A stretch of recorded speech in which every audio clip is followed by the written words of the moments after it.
Welcome to the We Are VIP podcast. Each week, your host, Casey Hasten, Director of Recruiting at VIP, will bring you valuable insights from thought leaders, introduce you to incredible companies, and bring you tips for landing your dream job from our team of executive recruiters at VIP. And now, Casey Hasten. Welcome to the We Are VIP podcast, a podcast devoted to adding value to your career or candidate search. Brought to you by VIP. I'm your host, Casey Hasten. I'm an executive recruiter, director of recruiting with VIP, and your all-around hiring guru. And today, I've got a really special treat for you guys. So I want to welcome on the show Suzanne Castle, author and coach.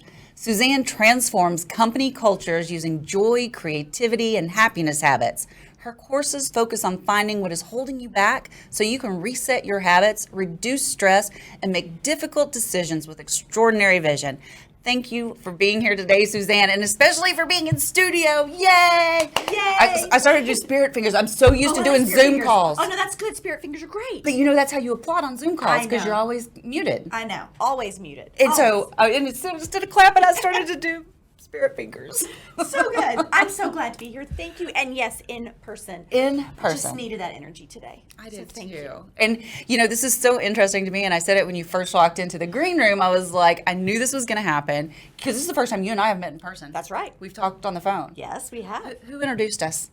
Deborah Roberts. It is so important that we acknowledge our connections Yes. and the people that So take glad. time out to introduce us and expand our worlds, right? Such an important part of how we show up for each other. And so I'm curious about something. Yes, You were formerly a professional ballerina. I was. That's true. Do you think that's why you're so sparkly today? I'm sparkly every day, but probably yes. And it probably has something to do with my last name's Castle. And so early on, my parents would follow me around and everything was glittery, everything was tiaras because my last name's Castle, and it just kind of became part of my thing. Is making sure that there's sparkle everywhere I go. Or that there's confetti. Or confetti. I'm a big confetti person. I'm thinking we're going to talk about that soon. That is awesome. So, and I love your title. Like when Deborah introduced us and I went and looked at you on LinkedIn and I saw your title, Chief Sparkler. Yes, Chief Sparkler. That's me. That is amazing. Yes. Well, thank you. Thank you very much. I love that. So let's just go ahead and jump into the meat of it because I know you and I could just sit here and chat all Forever. day. Yes. Right? Yes. So what inspired you to become a speaker and a coach? Well, I wish I had some pretty fantastic beam of light that came down and the angels sang and then suddenly I was a speaker and a coach, but actually I fell into the work.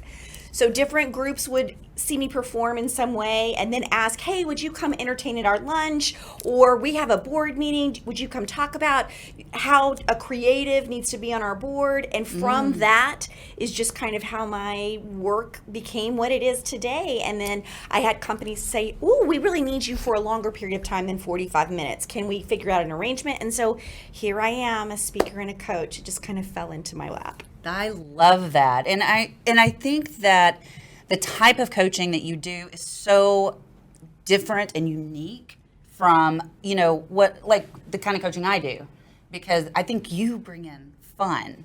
I try all the time, all the time. There's just not enough of that. I think when we hear corporate culture, it's dun, dun, dun. And we just, it feels gray and very Batman-like. And I'm like, you know what? It's okay. It's okay to lighten up a little bit. It's okay to have some play. It's okay to laugh. And when you do that, a lot of the stress kind of falls away a little bit. What happens in your brain opens up. Your cellular structure changes. What happens in your heart rate actually changes when you do that. And it makes you more open to what's actually happening around you. It's a really important part, I think, of corporate culture is finding that culture of fun. I think that's so true as well. And I've noticed, our office has gone through an evolution over the few years since I've been there. And it's really gotten to, we have a couple of people that were there that were kind of bringing it down. But those people have self-selected out of the organization now. And I was sitting there listening the other day, and everybody was just laughing and just joking and cutting up with one another. Yes. And I love to go to work. Right. Right, because who wants to go somewhere when they know when they walk in the door, they just get this feeling of dread over them and their shoulders are hunched up. They're afraid to speak out and really help transform and change and do the work they're supposed to do. Nobody wants to be in that space at all. So I think it's incumbent upon people that are looking for jobs and people that are hiring to say, okay, what is the synergy that we have here and how do we uplift our values out of a kind of a fun, creative, collaborative space? So that's what I'm trying to do. I love that. And I will tell you, this just reminded me of a client that I work with that I hire for. But the reason I hire for her is because I placed her there. Oh, see? And it was so interesting when she was telling me what she wanted. And she's like you and me. She is not like an accountant, right? Because accountants like to be with their numbers and stuff. That's not her. And she goes, Casey, the number one thing, because I always ask the question, what's going to make you happy to get out of bed and go to work tomorrow? Right. And she said, it's got to be a fun place to work. Bingo. Exactly. Yes. Exactly right. And I almost didn't send her to this company because when I presented her, it was not a fun place to work. Oh. And I told her that. And I said, I'm really hesitant to even, this is not what you asked me to find you. Right. But I'm going to let you make that decision. You can tell me no. And she said, no, I'll check it out. Awesome. And when she went to interview with them, they said, you're exactly who we need to bring the fun into this company. There you go. And sometimes it does. It takes that one person to really just start that transformation journey back to joy, which is so good. Yeah. In fact, the studios that we're recording in right now, the motto of the CEO and founder is, thank God it's Monday. I love that. Isn't that so much. great? Thank God it's Monday. Yeah. That's right. It's not always about Friday. Yeah, right? exactly. Let's get started. Let's make our Magic Mojo Monday just soar and sizzle in the world. So what do you think is the biggest issue plaguing company cultures today? I do think actually it is what we've just talked about and what you kind of nailed down for us, which is just that understanding that I'm a cog in a wheel.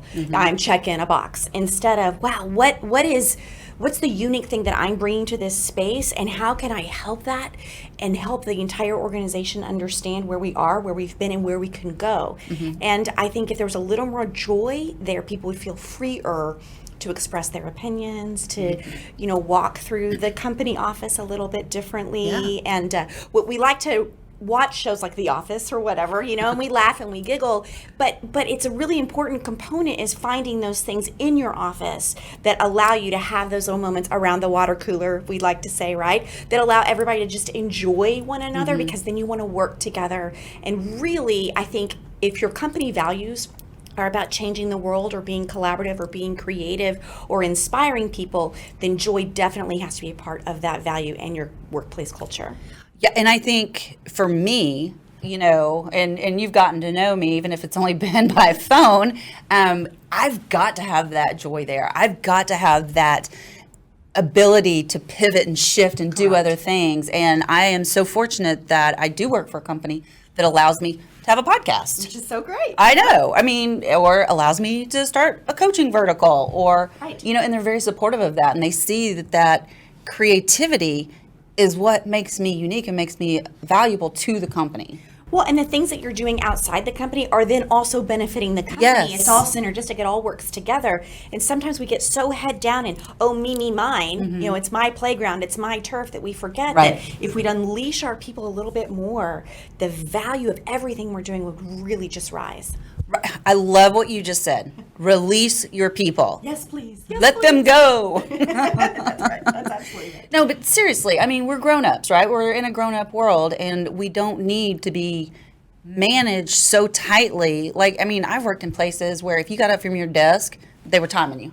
That's just terrible. That's a terrible way to be a human in the world. It is. It so is. So how can those issues, we're an employer. We know we've got a problem. Yeah. What do we do? What are the first steps that we're going to take to start resolving those issues? Well, I think first and foremost, I'm a big believer in face-to-face communication. So I think there's a whole lot that happens now over email or even text if that's a place in your company that you allow. And the tone right there can feel like I've just been sent to the principal's office or they're dinging me for something. Whereas, if I said, hey, I want to talk to you, and I come by your desk, that's different than on a phone, hey, I want to talk to you. And so I think first and foremost, if there's a problem, the first thing you need to do is some kind of face-to-face communication. I know it's difficult right now, but even getting on a video call can just change everything about that call. Everything about that call. And then I think the second thing is recognize that when someone is unhappy, then they act in pretty terrible ways. And so a lot of times if they're not showing up in the way that you need to show up at the job, it's really incumbent, I think, upon the entire organization to say, how can we help them? Yes. What else is going on around them? Do they need a little extra time off?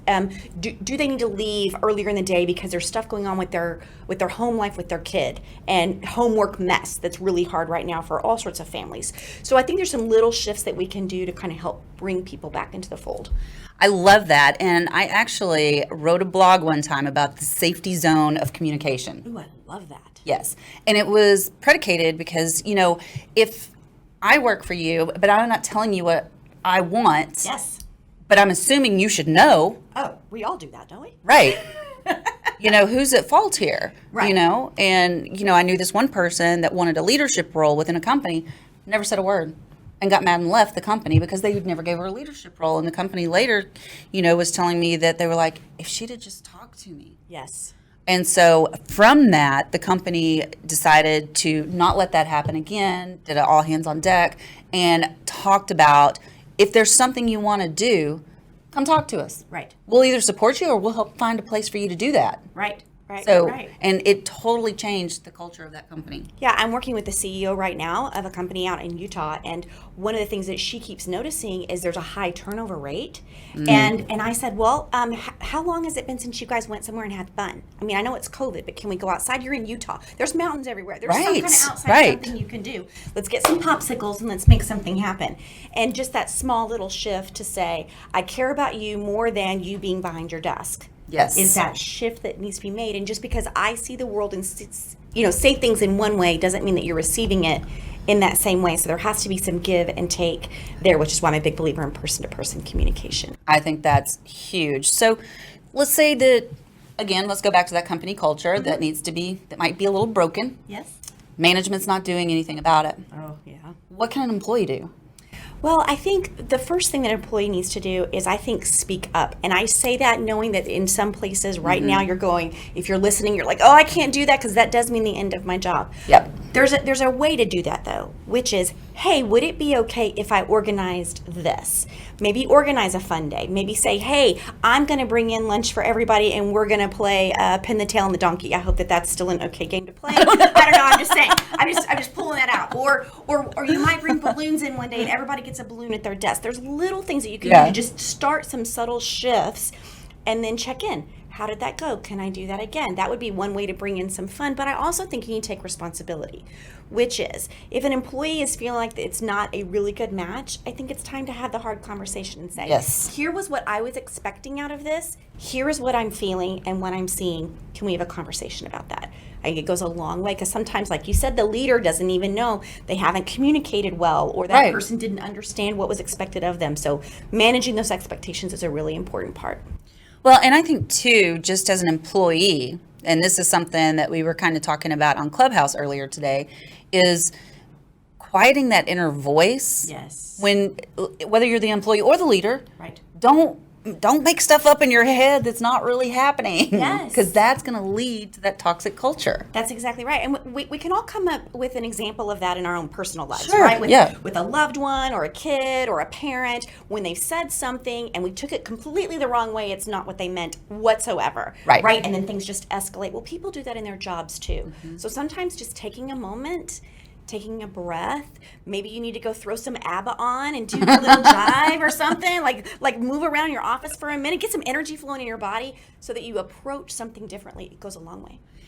I think probably two things. Being aware of where you're responding from, like in your energy, is so important. Absolutely. And there's a book out there called Power versus Force. I don't know if you've read it. Yes, I have. Wonderful. Wonderful. Tough read. Yeah, because it makes you question a whole lot. Yeah, it is a tough read, but I love that book so much because it puts a value on the emotions. Yes. And, and that's exactly what my coaching school was about too, was putting that value on those emotions. But here's what's amazing. Like, I got an email the other day that I was about to respond to, like old Casey style. It was not going to be pretty. Oh, yeah. And I stopped and I was like, where am I responding from? Yeah. I'm responding from a level of anger. Yes. And so I'm aware of that, right? And immediately I checked myself, shifted my energy to a different level. Right. And answered. I didn't shift it to like this is great transcendence level, but I did shift it to put a Band-Aid on it, make it better. Yes. And I did that and did not cause World War III in the office. But it's so easy to just get in that space, and I think we're so used to just firing back as fast as we can. And some of the things I teach and advocate for is go ahead and fire back and put it in your draft. Yes. Come back 24 hours or even 48 hours and go, is that really what I wanted to say? Is that the tone that I want? Yes. Am I creating a culture of joy with this email? Is it so big and so huge that I'm ready to throw that bomb down, or do we need a different way? Asking those questions of yourself sometimes is really important. Protect everything. Sorry, I'm excited. I love it. So Ask away. you just said something, am I creating a culture of joy? I think if we would all stop in everything we do, whether it's work, whether it's at home, right? Am I creating a culture of joy? Yes. Because any other kind of culture does not serve you. That's right. I grew up and my parents were very young parents. I was one of those. I'm the reason they're married kind of experience. And I'm sure they enjoy you sharing that. yeah, it's good. I talk about it a lot. But I think one of the things they said to me a lot was, do you want to be right? Do you want to be loving?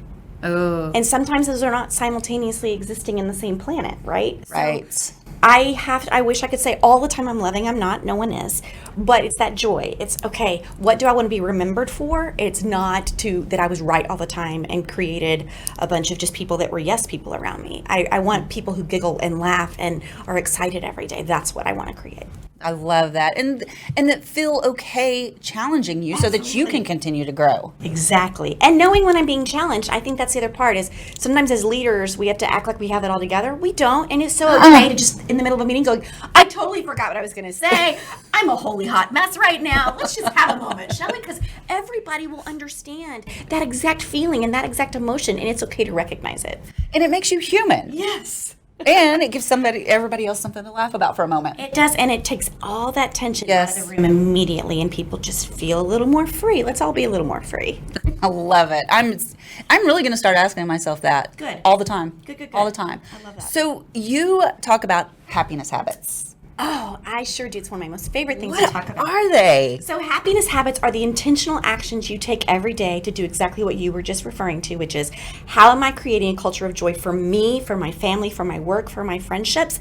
And there are intentional steps that you can take. For example, sleep is a happiness habit. Oh, okay. So are you getting enough sleep for your own self so that you're not ugly to everyone that you love during the day? Let's all face it, those days we don't get enough sleep, it's really hard to be present. Yep. The studies are showing that if you don't have enough sleep, it is just like driving drunk if you're driving your car. So it is really an important healthy habit, but it's also a habit to create happiness and joy for yourself and those around you. That's just an example. So there's steps that we can take to take control of our overwhelm with a better schedule, the way that we attack email, how we text people, that really help create a culture of joy. And those are all happiness habits that we have to practice every day. And I'm a big believer, Casey, in saying practice is a habit. It's practicing, it's not perfecting. So you're practicing it every day, knowing that today I didn't do so hot. Yay, I'm glad there's a tomorrow. I get to start over again. Well, and I think giving ourselves grace to make those mistakes and to not be perfect, because when you're on a team, you think you've got to be perfect for them so that they don't see any of your flaws. But I'm saying lay it out there. Yes. There's a word I've been using. I did not come up with this word. I don't even know if her name is Betty Rocker. She's a fitness trainer, but anyway, she uses flossom. Oh, I love that. Awesome. I'm Flossom today. And I think that's such a good kind of internal nugget to hold on to, which is I'm not perfect every day. I'm going to get things wrong every day. Okay, I know that. I'm Flossom anyway. So I just kind of giving yourself that space to try something that maybe you're not going to do so well in, but that's okay. You're going to try it anyway. I love that, and I'm totally stealing that word from you too. Good, so please, it's not mine. Just steal. Everybody, steal that word. Steal that word. What was your name? Betty Rocker? Betty Rocker. Betty Rocker. Yes. Flossom. We love you. That's right. Flossom. So, okay, so let's talk a little bit about creativity and the role that plays in creating this happiness, Yes. or is it the other way around? Does the happiness generate the creativity? I think it's probably both and. Okay. Meaning that there's a lot of creative people that are really miserable. And Okay. there's a lot of habit-forming people that are trying really hard that also don't have a lot of joy, and therefore they don't have creativity. I think that they play in the same sandbox. So what I advocate for in company culture is that you need a creative on your board, for example. Here's why. Creatives like me just look at the world a little bit differently. We all know that. We have a really bad kind of reputation for being difficult to work with, but that can also be good, meaning that when you're looking at a budget spreadsheet and you're trying to figure out how to crunch numbers, a creative might say, well, what if we just didn't crunch the numbers? What if we threw a party and then the party generated money and then that extra money came in and now you're not having to do this? They just ask questions that sometimes you're not asking. So I think that when you start to do that, again, that shift starts to happen in your company culture, right? Right. Because now you have a creative inviting you to play a little bit more, to look at the world through different kind of creative goggles. Like I like put your creative goggles on this. You know, what can you do differently? Even if money, you don't have any money, you know, you don't have any money at all, you don't have any resources. Let's just create what could happen instead. It's possibility thinking. And I think that when you imagine possibilities, I think you live in a different sphere of happiness. Ooh, yes. And there's endless, limitless opportunities out there that you need to focus on them. I talk about that all the time, that, you know, and you know this, and this is not original to me, but whatever you focus on grows. That's exactly right. And those opportunities will abound if you're just looking for them. That's right. You know, one of the things I know that you talk a lot probably about is you spend a lot of time. How do you want your life to be? What are you imagining so that you can place people together? Yes. And if they can't do that imagination piece, though, then they are going to be miserable. They're not going to be aligned in the right job or in the right company. So it's important to make space for that. And in all aspects of your life, it doesn't have to be just in job. Whatever. It can be, what do I want to imagine my life's going to look like when I'm on a rocking chair and I'm 85 years old? What do I want to look back on my life and say that I did? Like, imagine that now and then reverse engineer that. Yes. Bring that into being. That is such a great concept. I love that. And there's some other thought leader that talks about that, and I can't remember, but the first time I heard it, and they're like, imagine you're on your deathbed. Yeah. It's the deathbed visioning. And then what do you hope you've accomplished? Exactly. And then start working backwards, just like you said, reverse engineer it. I also, so have you read The Go-Giver? I have not. Oh, you would love The Go-Giver. Okay. I'll Okay. put it on my list. So, but one of the principles is about creativity, and it's a fable, and it takes you through the story of this gentleman. And Bob's going to kill me. I forgot his name, the author. So he's going through this journey, and so one of the people that he meets, and this is what made me think about it, is he goes in there, and there's like all these arts and crafts and paint and, you know, styrofoam. What are those things? Those piper. Pipe cleaners? Yes, the pipe cleaners and all that kind of stuff everywhere. And he walks in and he's like, and there's all these adults just playing like little kids. Love that image. And he was like, what is this? And it's like, oh, it's our marketing team. Yes, exactly. The marketing team. They get to play. They get to dream. Play-Doh and Yes. all that stuff. So good. Yeah, It it is was so good. So you would probably enjoy that book. All right, so I've read some of your articles. Uh-oh. And one of the things that you like to say is stuck is never the farthest you can go. Yes. What that's does this my mean? tagline. So I'm a big believer that we get stuck and then we shut down. That's it. That's all we do. We're like, there's no way forward. I'm stuck. Who cares? Throw up the hands. I'm done for the day. And I say often, go throw yourself a fabulous pity party. Right? I mean, with all the sad, sappy music, all the alcohol, if that's your thing, you know, lots of ice cream and cookie dough, whatever it is that you know you want in your pity party, give it a time frame and then let it go and say, all right, now what's in front of me and what can I do about this? And because I don't believe that stuck is where we need to be. I don't think the universe wants that. I don't think a creator, whatever you believe in, nor does your family, your job, your loved ones, they don't want you stuck. So I'm a big believer that we create our own magic by imagining a different way forward. And sometimes you need your sparkle squad around you that will remind you can do it, and they'll help you, or they'll make a wonderful invitation to you like you did to me. They'll connect you to somebody else that could help you in that moment. So if there was one thing I could impart to everybody, it's please don't stay stuck. Please don't stay stuck. Will you be on my Sparkle Squad? I would love to be on your sparkle squad. I love that. That is so awesome. Okay. What piece of advice would you give to someone that might be stuck? And what piece of advice would you give to someone? Like in their career, maybe if they're stuck in their career, what would you tell them? Well, the first thing that I would say, and I love that question, is if you're stuck in your career, then say, what would make me the happiest right now? And it's okay if it's money. I mean, some people are driven by money. Some people are driven by relationships. Some people are, I want to travel. I want space to do X, Y, Z in my job. Then let's figure out, okay, I promise there's a job out there. But sometimes all you see is this. Like we've got our blinders on, and we've been pigeonholed by education or what we've always known or what we've always done. So that's when you need to get help like Casey. Yes. And say, here's how I want my life to look. Remember that rocking chair exercise. And let Casey help you kind of bring that into being. So don't stay stuck. There's always a job. There's always a job.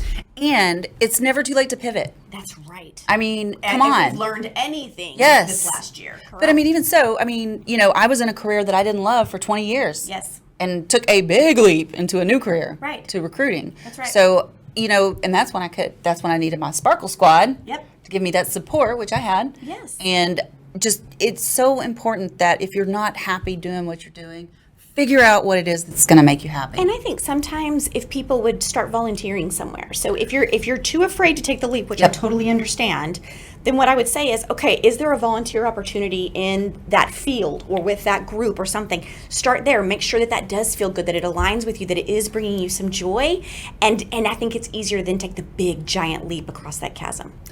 Yes, unless you're me and I'm just like, Casey, you're a superhero, and you just pull your wings out and you go. I have my super cape at the That's office. right, you sure did. I'm sure. I did that for my team one year for Christmas. I took their superpowers and I put it on the back of a cape, like Superman, and gave it to him for Christmas. That's creating a joyful culture. Look at you go. We had so good. masks and everything. See, it was fun. I hope you're listening to that idea. That was a lot of fun. We are almost out of time. This went by so fast. Yes. So I definitely want to get to our VIP questions. So are you ready for that? Bring them on. Let's see what we got. Okay. So if you were chosen to be one of the first colonists on Mars, which may not be too far away, no, right? Probably not. We just landed another rover there. What 3 things or people would you take with you?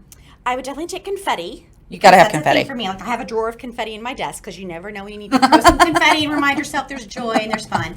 I would take at least one of my dogs because if I can only have 3 things, I'm not going to take both of them, but I'm going to take a dog because I need that. How are you going to decide? I know. Unconditional love and support that a dog will give even in your darkest days. And then probably I would take some grapes so I can figure out how to make some wine because that's just kind of a thing that I need. Just start them over. Start your own little vineyard up on Mars. Start my own little Mars vineyard. Martian wine's coming. I'm super curious to hear the answer to this question. Okay. What is one thing you do each morning to set your day up for success? I smile at myself in the mirror for at least 30 seconds. Wow. It changes the whole facial structure. I always giggle when I smile at myself in the mirror. 30 seconds, though. It takes 30 seconds. It's not just a and then you're done. Right. And it just releases all of whatever I was holding on to in my sleep, and it just starts my day differently. So, and I've told you about my friend that's a laughter coach. Yes, I love it. She holds calls in the morning first thing with people, and you just laugh. Exactly. So it's the same thing. Yes. Yeah. It just sets your mind in a different place. It does. To start your day. And the other thing that I think works alongside the smiling is gratitude. Oh, yes. So I write down my gratitude every morning. You do it in the morning. I do it at night. So I do it at night too. The last thing that my head does before I touch the pillow is I make sure it's got goodness in it. Oh yeah, for sure you need goodness before you go to sleep. Yes, absolutely. So my final question. Okay. If your life's work was being summarized in a news article, what would the headline be? Oh, so more sparkles are coming to the cosmos. That would be the headline. That just kind of gave me chills. That would be the headline because I love that image of thinking of ourselves as kind of cosmic stardust that's just kind of illuminating and following everywhere like a trail of glitter. That just I would love that to be the headline when I die. Oh, that's awesome. Thank you for putting so much positivity out in the world. It is amazing. Oh, you're amazing. It's so much fun to just talk with someone who does want to laugh and be about goodness in the world. So thank you so much. How do people find you? SuzanneCastle.com. It has everything, and I put some goodies up there for free. So SuzanneCastle.com. If you scroll to the bottom, it says freebies or do do a slash and free. There's 4 things up there. Oh, One's called Contain the Chaos that'll help you reclaim your joy in 5 minutes or less. And it's a whole workbook. And I just trust me, it works. I love it. every day. So there's 4 resources up there for your listeners. Awesome. This has been a ton of fun. I'm so me too. grateful to Deborah for introducing us. And I know there's other people out there that are going to be very jealous that they haven't got to meet you in person yet. Thank you. Thank you. I know this was great. Just one last thing to say to you. Yes. You are a VIP. Thank you, Casey. And that's a wrap for today. Join us next week here on the We Are VIP podcast. We'd love to know how we can help you be a VIP. To find out more, log on to wearevip.com.